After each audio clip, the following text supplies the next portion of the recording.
Videos देखने के लिए सब्सक्राइब करें जनसत्ता.com, बेल आइकन दबाकर पाएं लेटेस्ट नोटिफिकेशंस।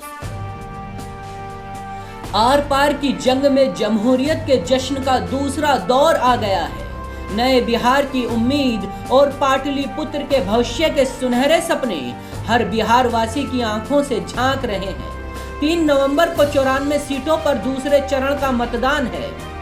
इसी चरण में बिहार की सत्ता का स्वरूप लगभग तय हो जाएगा। दूसरे चरण की 94 सीटों में से 50 सीटों पर एनडीए का कब्जा है। इनमें से 30 सीटों पर जेडीयू काबिज है और 20 सीटें बीजेपी के पास हैं। 2015 का चुनाव बीजेपी और जेडीयू ने अलग अलग लड़ा था।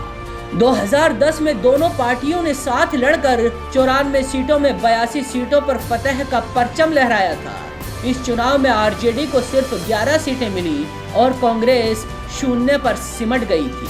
2010 से 2020 तक बिहार के सियासी समीकरण कितने बदल गए हैं, आइए समझते हैं। 94 सीटों में जेडीयू 43 सीटों पर चुनाव लड़ रही है। जेडीयू ने पिछले 2 चुनाव में 28 से 31 सीटें जीती हैं। 51 सीटों पर बीजेपी और सहयोगी दलों के प्रत्याशी मैदान में हैं।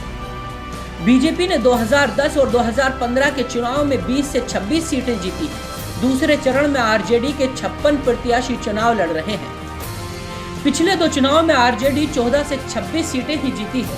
कांग्रेस 24 सीटों पर चुनाव लड़ रही है। 2015 के चुनाव में कांग्रेस 7 सीटें जीती थी। पिछले 2 चुनावों के आंकड़ों के आधार पर आकलन किया जाए तो इस चरण में एनडीए का पलड़ा भारी दिखाई देता है। सियासी पंडितों का मानना है फ्रांस में छिड़े धर्म युद्ध का असर दूसरे चरण के मतदान में दिखाई दे सकता है। हालांकि सीनियर पत्रकार प्रेम कुमार का कहना है इस बार बिहार में सिर्फ एक मुद्दा है और वो है रोजगार। आरजेडी इसलिए टफ प्रतिद्वंदी है क्योंकि आरजेडी ने अपने इर्द गिर्द एक बेरोजगारी और रोजगार का जो सवाल उठाया है, इससे उसने एक उभार पैदा किया है बिहार की राजनीति में। इसने एक नैरेटिव बदल दिया है कि कैसे बिहार में दूसरे मुद्दे नहीं चलेंगे, रोजगार पर बोलना होगा। बीजेपी को रोजगार पर बोलना पड़ा है, नीतीश कुमार को भी बोलना पड़ा है। हालांकि उन्होंने नौकरी देने के दावे को ही गलत ठहराया है, इसलिए वो एक तरह से बीजेपी के भी खिलाफ बोलते हुए दिखते हैं। और इसके अलावा और जो महत्वपूर्ण बातें हैं जो बीजेपी और जेडीयू को असर करने वाली हैं, जैसे नरेंद्र मोदी जी ने जब राष्ट्रीय मुद्दा तय करने की कोशिश की थी तो उन्होंने कहा था कि राम मंदिर के लिए जो लोग कहते थे तारीख कब बताएंगे, उनको अब हमारे साथ सामने ताली बजाना पड़ रहा है। और नीतीश कुमार जी बगल में बैठे हुए थे जिन्होंने महागठबंधन की तरफ से पिछला चुनाव लड़ते हुए पूछा था कि तारीख कब बताओगे।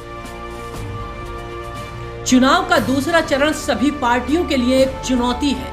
दूसरे चरण में 1463 प्रत्याशी ताल ठोक रहे हैं। इस चरण का मतदान एनडीए और महागठबंधन दोनों में से किसी एक को सत्ता के करीब ले जाएगा, लेकिन बहुमत का जादुई आंकड़ा वही छुएगा जो तीसरे चरण में बाजी मारेगा।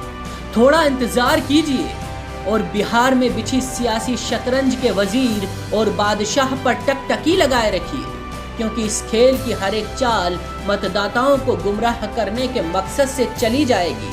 तय आपको करना है, तेजस्वी को लाना है या नीतीश को फिर से सीएम बनाना है।